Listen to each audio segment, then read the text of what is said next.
First of all, thank you for attending our press conference today regarding EdChoice and school vouchers.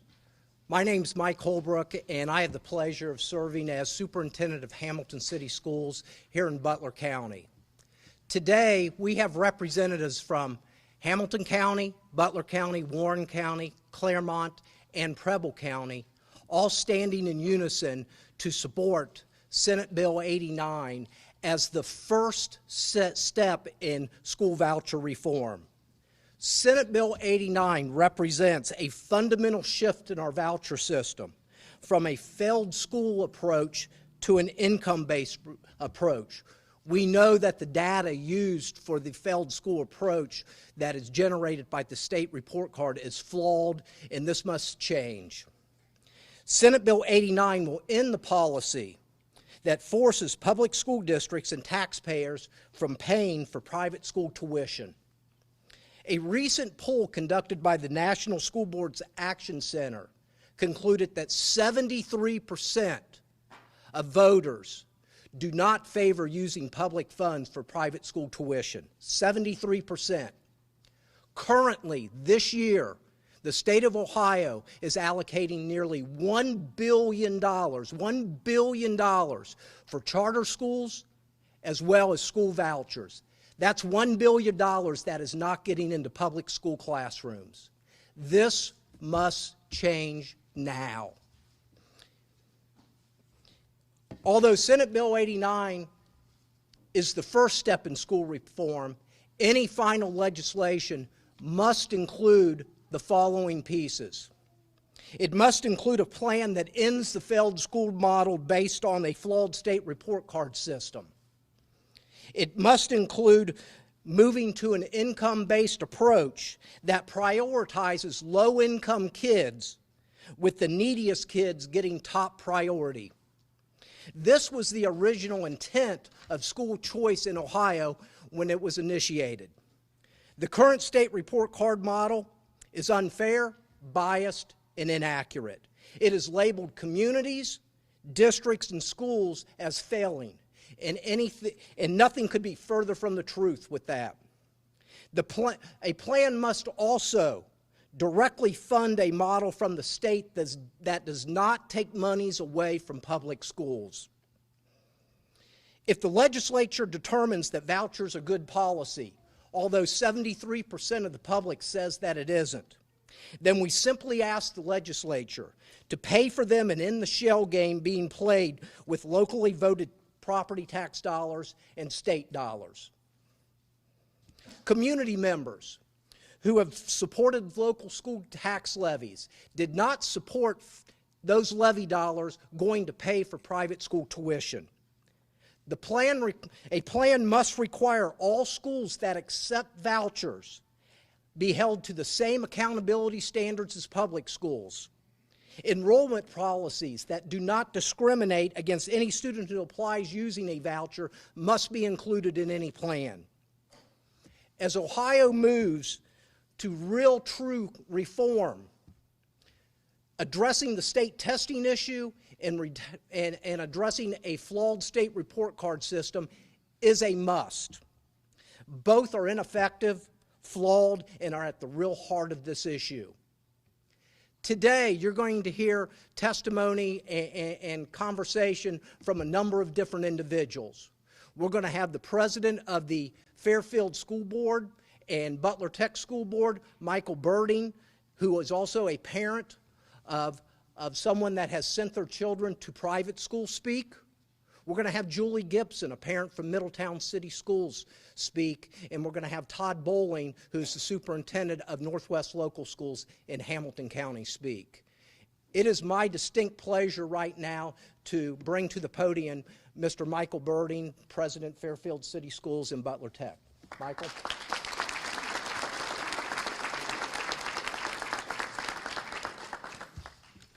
Good morning.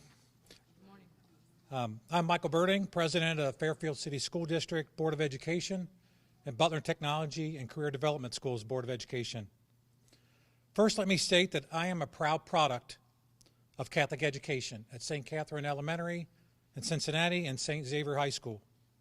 I believe there is a value in private education. However, not on the financial backs of public schools.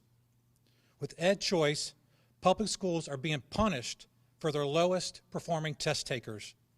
Yet students need to take tests to get into those most private schools. Thus, the students who could complain that they are not being educated in their public school will never be able to use the EdChoice scholarships.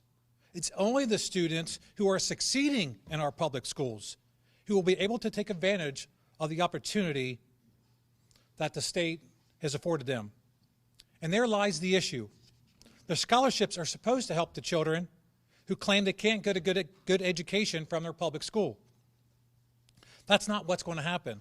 It's the child who is getting a good education who will be able to accept their scholarships because they can test well enough to qualify to attend the private schools. EdChoice diverts monies away from its intended users. When I explained to my father, who put 10 children through Catholic schools, what the EdChoice expansion scholarships were going to do, I expected him to say, "I wish that was around when I put you kids through school." But he didn't. He said, "This is an attack on public education." He was also upset that his state taxes were going to fund private education because he knows that he will now be asked to pass a new local tax levy to replenish the state funds diverted to private schools. Community members who supported local tax levies for their school districts were not told their property taxes would be used to subsidize private school tuition. This is class warfare and pilfering of tax dollars. Most school board members believe in school choice, but it must be equitable school choice. EdChoice recipient schools must be held to the same standards as public schools.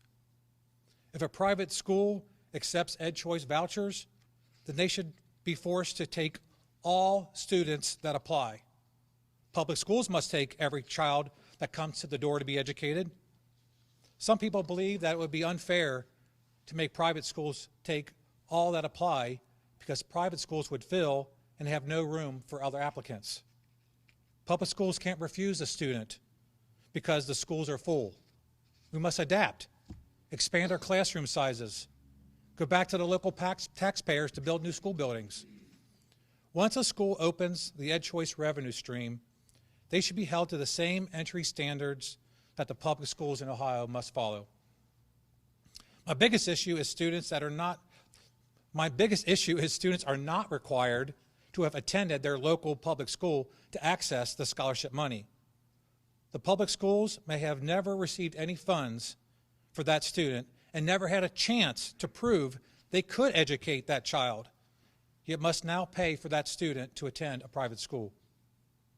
I want to congratulate Fairfield Freshman School for receiving the State Board of Education's Momentum Award for the third consecutive year.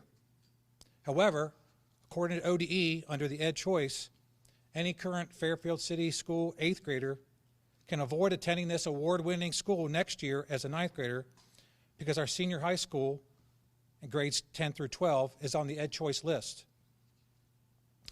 The freshman school is not on that list, yet some of its incoming students can opt for private education at Fairfield City School District's expense.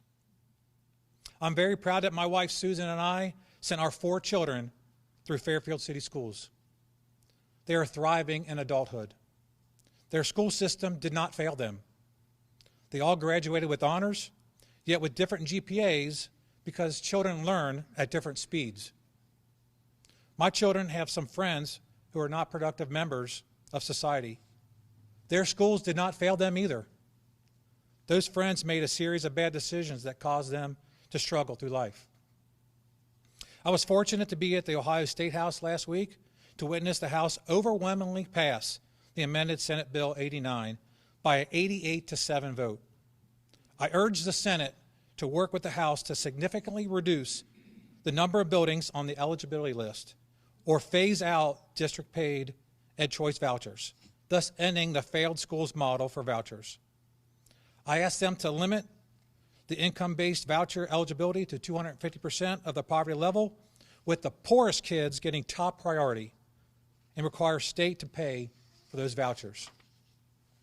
I also urge legislators to support a plan that moves Ohio closer to real reform on school testing in the present report card system, which is broken and is really at the heart of this issue.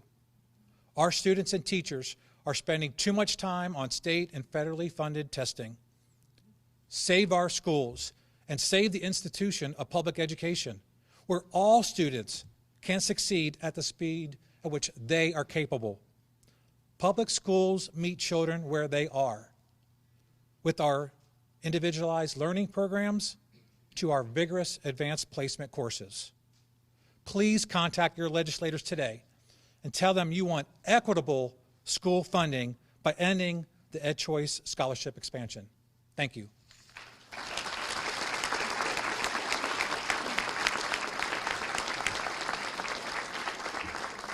It's now my pleasure to introduce Julie Gibson, a parent from Middletown City Schools.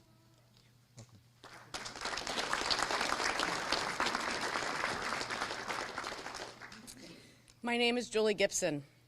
I'm here today as a voice for all parents with children in the Middletown and Ohio public schools. I'm a very proud parent of 4 children. The oldest is a college graduate, and my 3 younger children are in the Middletown City Schools. Gracie is at the high school, Ellie is at the middle school, and Will is at the elementary school. 5 years ago, after having children in private schools for 12 years, I decided to switch and send my kids to the Middletown school system.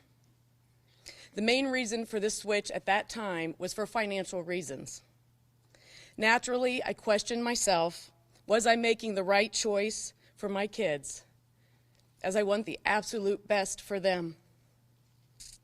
Little did I know that I was opening the door to endless opportunities in the Middletown public school system, and I've never looked back. Recently, the EdChoice voucher became available in my area. Many friends called me saying, "Are you going to switch your kids to the private school now that it's free?" I reminded them that this was not free. They were taking my tax money intended for my children at the public school and putting it in the privately funded schools.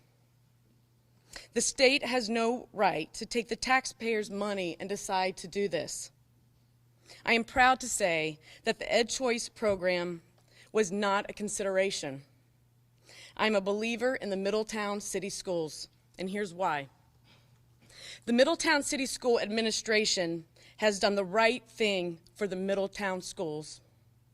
They believe in the Middletown, and they have developed and worked so hard to improve and implement an incredible future for the Midi Rising. Because of their support, dedication, Middletown schools are improving. The passion of the administration and teachers is absolutely priceless. There's an energy when I walk into my kids' schools. The hands-on approach to learning has my children excited for school. The new Midi Rising academic programs offered to my children, they're incredible. My 9th grader was given a project in the English class to make a brochure. The class took a bus to a local business. There they listened to the owner educate them about his company. It was then up to the kids to go back and make a brochure that would be used at the company for the customers. This simple English project to make a brochure has now turned into lessons in business, communications, marketing, sales, and graphic design. Most importantly, my daughter was introduced to future career paths, and the excitement she had in that project was so exciting for a parent to see. Another outstanding program is the monthly Midi Makers program, introducing the students to STEM, the science, technology, engineering, and math. Once a month, the children participate in different activities, giving them functional learning in these areas. Children have opportunities to learn coding, build bridges, circuits, and so many other projects. I am thankful for the Middletown City Schools, as my children are excited for the future. They love going to school and learning for all these hands-on projects. All of the wonderful programs I am sharing with you is about my public school district. But take a look at each individual behind me. They are representing the schools in Southwest Ohio. We are all standing here today celebrating the wonderful opportunities of the public school system. These are the people who are making the difference in my children's lives, not the state. From a parent, I applaud and thank you for all the wonderful things you are doing to educate my kids.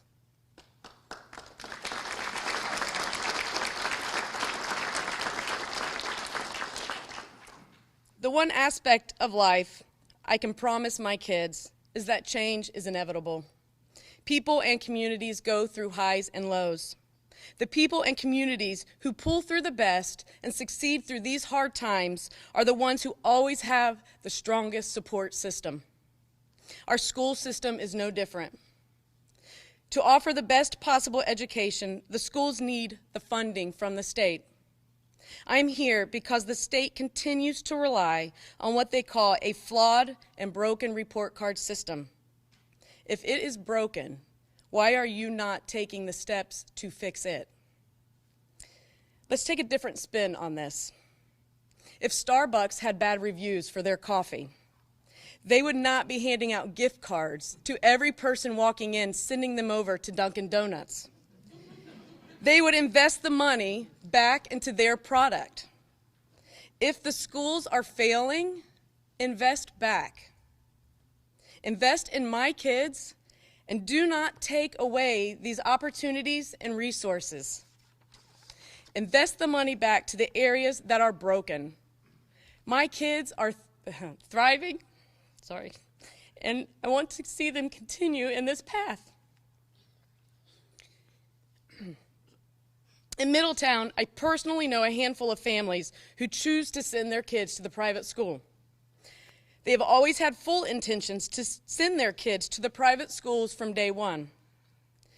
The EdChoice program is now saving them a lot of money as they are sending their kids to school on the program. They are literally enjoying this free ride. To see my tax money taken advantage of in this way is disappointing, to say the least. Mindfully so, they are rightfully working the system. And to think that the private schools can pick if the child is accepted. Shouldn't every child have the opportunity?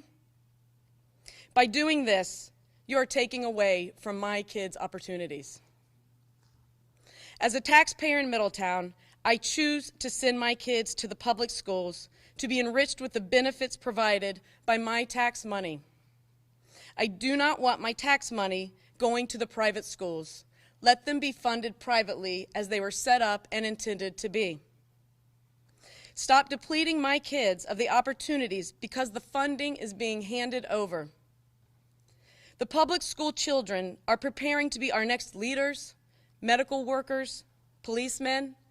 The public school children are our future, too. The schools need the state's support. Having the support and sufficient funding for the schools to excel and improve begins from the state. This, in turn, makes great schools, it makes a great place to raise a family, and enriches every community. One last thing. Earlier, you heard me say that the Middletown City School District has done right by my kids. As a parent, I need the elected senators and the House of Representatives to do the right thing for my kids too. I'm counting on you. Thank you.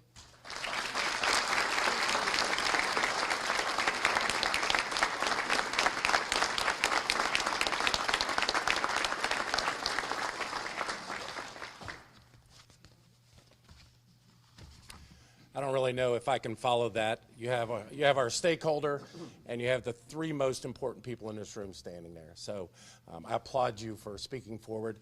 And I also want to remind folks that these type of testimonies, if you can recruit parents or kids to take time to go to Columbus this week, yes, it is an hour and a half from here, But if you listen to what the pro folks for EdChoice are saying, they are criticizing public schools and not giving the full story.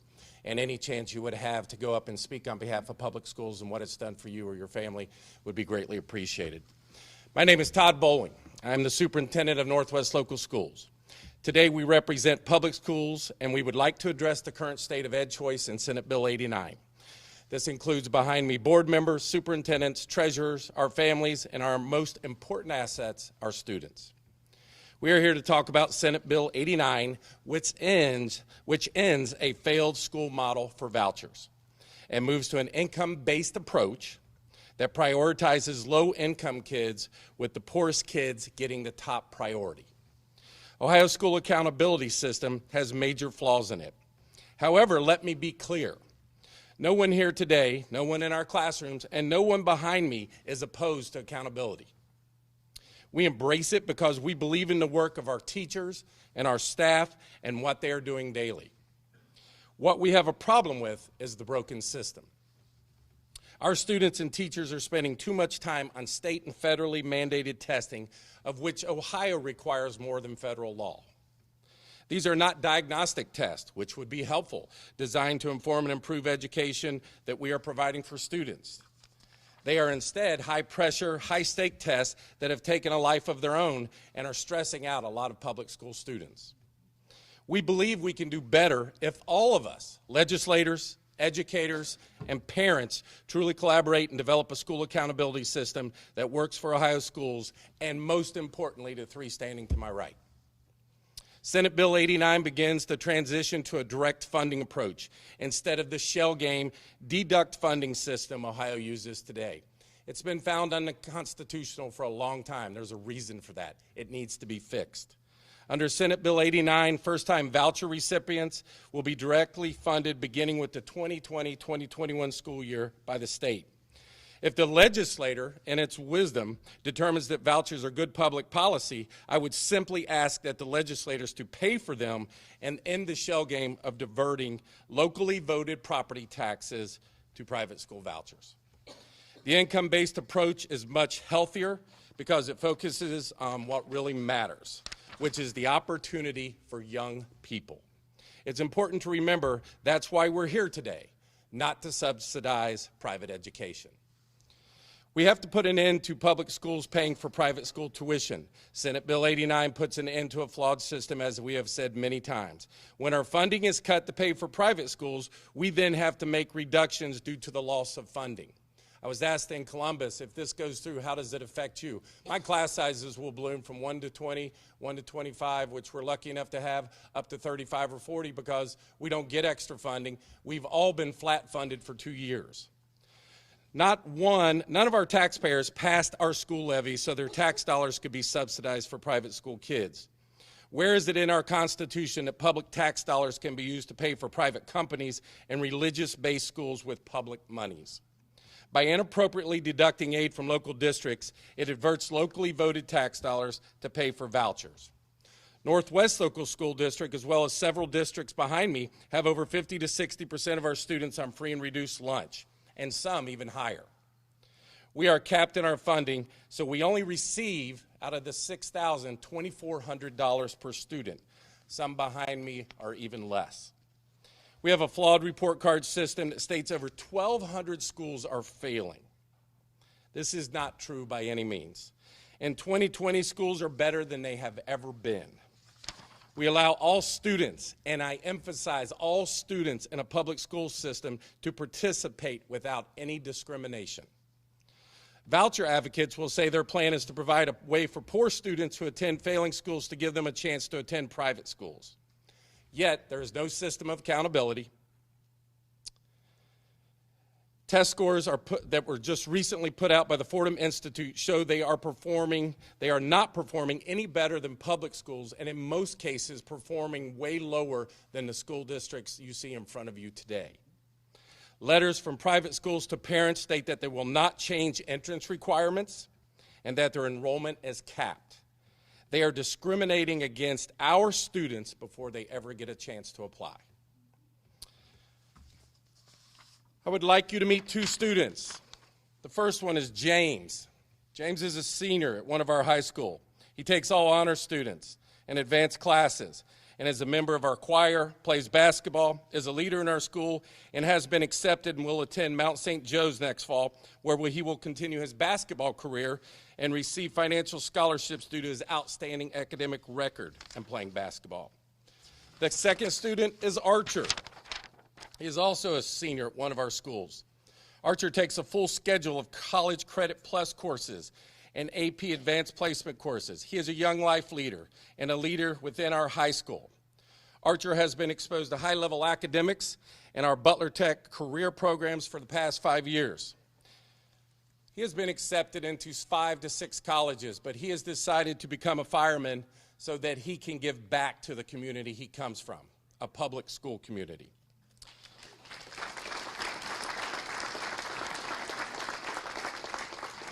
Both of these students have excellent academic achievements and have various avenues for opportunity upon graduation from the state.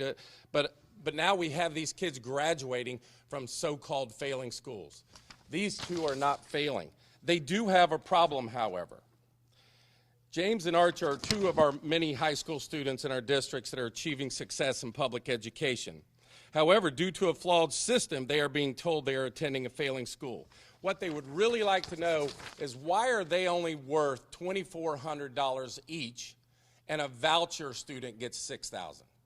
How is that fair? How is that equitable? And how do I justify it to these two kids? You're only worth $2,400, where a kid who's never stepped foot in our school district we know nothing about is worth $6,000. Community members who supported local tax levies for their school districts were not told their property taxes would be used to subsidize private school tuition. No voters in any of our districts behind me passed a new levy in November and told their taxpayers, you will lose your tax-paying dollars to private schools. We were lucky enough to pass a 7.5 mil levy, and we told our public it would last 3 to 5 years. If things don't change, we're back at the polls next November.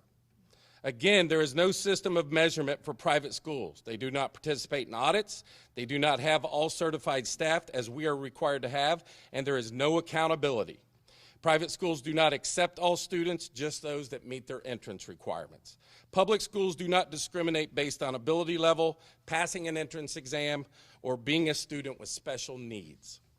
The majority of us standing here today are products of public school systems. We are proud, and we will do whatever it takes to fight for our students and continue to offer them a free from discrimination education that will help them become great contributing members to our society.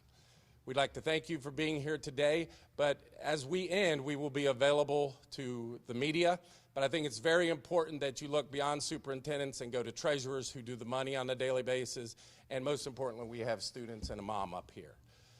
You also have folks who are behind me who are staff members, but they also went and have kids attending public schools. So there will be plenty of opportunity for you to check with them. Lastly, if you get a chance, Saturday morning from 9 to 11, they're taking testimonies up in Columbus. Monday morning also from 9 to 12, and then Tuesday, Wednesday, and Thursday evening at 5 o'clock.